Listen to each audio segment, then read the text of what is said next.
అదే RTV app వార్తల్ని క్షణాల్లో చదివే అవకాశం ఉంటుంది. ఒక న్యూస్ పేపర్, ఒక టెలివిజన్ ఛానల్ మీ చేతుల్లో ఎప్పుడూ ఉంటాయి.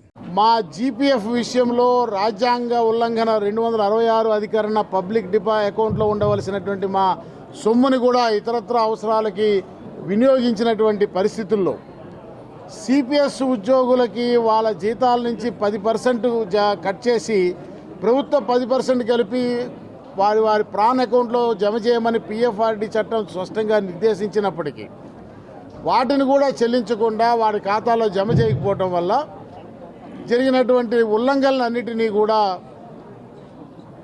అనేక దఫాలు నాటి ప్రభుత్వం దృష్టికి తీసుకువెళ్ళి ఆఖరికి జీతాలు పెన్షన్లు చెల్లింపు కూడా అది 1వ తారీఖు కాకుండా ఏదో రాజుగారి దయా ప్రభుల వారి భిక్ష కింద మారిపోయిన పరిస్థితుల్లో గత్యంతరం లేక మా ఆర్థికపరమైన చెల్లింపుల వ్యవహారాలని చట్టబద్ధం చేయమని ప్రభుత్వాన్ని ఆదేశించండి అని కోరుతూ నాటి గవర్నర్ గారిని కలిసేమని చెప్పి ఆ డెలిగేషన్కి నాయకత్వం వహించానని చెప్పి నన్ను, నా సంఘాన్ని, నేను ప్రాతినిధ్యం వహిస్తున్న సంఘాలని, నా కుటుంబాన్ని, నా సహచరుల్ని అందరినీ ఊచకోత కోసి ప్రభుత్వం మా మీద ఒక దమనకాండకి పాల్పడింది. నాటి ప్రభుత్వం నన్ను ఫిజికల్గా ఎలిమినేట్ చేయమని కూడా ఆనాటి ప్రభుత్వము కోరుకున్నది.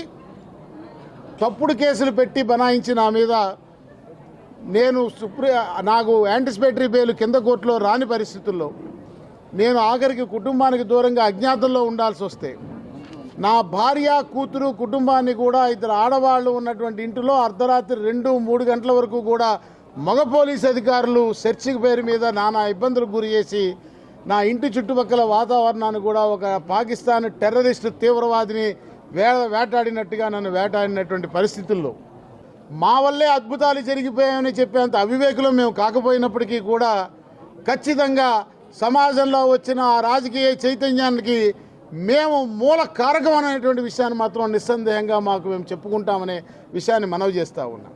ఆ క్రమంలో సరే ప్రభుత్వం వచ్చింది. కొత్త ప్రభుత్వం వచ్చిన తర్వాత సహజంగానే ఉద్యోగుల్లో అందరం మనం కోరుకున్నాం కాబట్టి ఈ ప్రభుత్వం రావాలని సహజంగానే ఉద్యోగుల్లో వెంటనే మనకు సంబంధించిన అన్ని అంశాలు, సమస్యలు పరిష్కారం అవుతాయనే ఆశ ఉంటుంది. ఆశపడటం మానవ సహజం. అయితే మేము ఉద్యోగస్తుల్ని కొంత సమయం పాటించమని అప్పీల్ చేస్తూనే ప్రభుత్వానికి కూడా వినమ్రంగా అప్పీల్ చేస్తూ ఉన్నా. ఆర్థిక వ్యవహార పరిస్థితి గురించి మాకు అవగాహన ఉన్నప్పటికీ కొన్ని కనీస అవసరాలు ఏ ఉద్యోగి, ఏ కుటుంబం కూడా వాయిదా వేసుకోలేని పరిస్థితి ఉంటుంది కాబట్టి ఉన్న రోజు 3 పూట్ల తిన్నా, లేని రోజు 1 పూటైనా తినాల్సిన అవసరం ఉంటుంది కాబట్టి కనీస అవసరాలను తీర్చే రకంగా ప్రభుత్వం ఆలోచన చేయాల్సిన అవసరం ఉన్నది. ఉద్యోగులకు రావాల్సిన బాకీల విషయంలో కూడా ఒక ప్రాధాన్యత వర్గంగా ఉద్యోగుల్ని గుర్తించాలని కడప సాక్షిగా ఆంధ్రప్రదేశ్ ప్రభుత్వాన్ని నేను అప్పీల్ చేస్తూ ఉన్నా. ఉద్దేశానికి జరుగుతున్న దానికి ఇంటెంట్ అండ్ ఎగ్జిక్యూషన్ మధ్య వ్యత్యాసం చాలా స్పష్టంగా ఉన్నది. వీటిని సరిదిద్దకుండా, వారికి ఒక స్థిరత్వాన్ని కల్పించకుండా, ఒక స్పష్టమైన జాబ్ చార్ట్ ఇవ్వకుండా, వాళ్ళ సర్వీస్ని ఎలా రెగ్యులేట్ చేస్తారో చెప్పకుండా, వాళ్ళకి పదోన్నతులు ఎలా కల్పిస్తారో, వాళ్ళ కెరీర్ ప్రోగ్రెస్ ఎలా ఉంటుంది అనేది వాళ్ళకి తెలియపరచకుండా వారిని ఏదో నీ ఎడం చేతి నా పురజేయ పెడతాన మాదిరి మార్పు చేసినంత మాత్రాన ఆశ. మరిన్ని వీడియోస్ కోసం ఛానల్ ని సబ్స్క్రైబ్ చేయండి. లేటెస్ట్ అప్డేట్స్ కోసం వాట్సాప్ ఛానల్ ని ఫాలో చేయండి. అండ్ లింక్ డిస్క్రిప్షన్ లో ఉంది.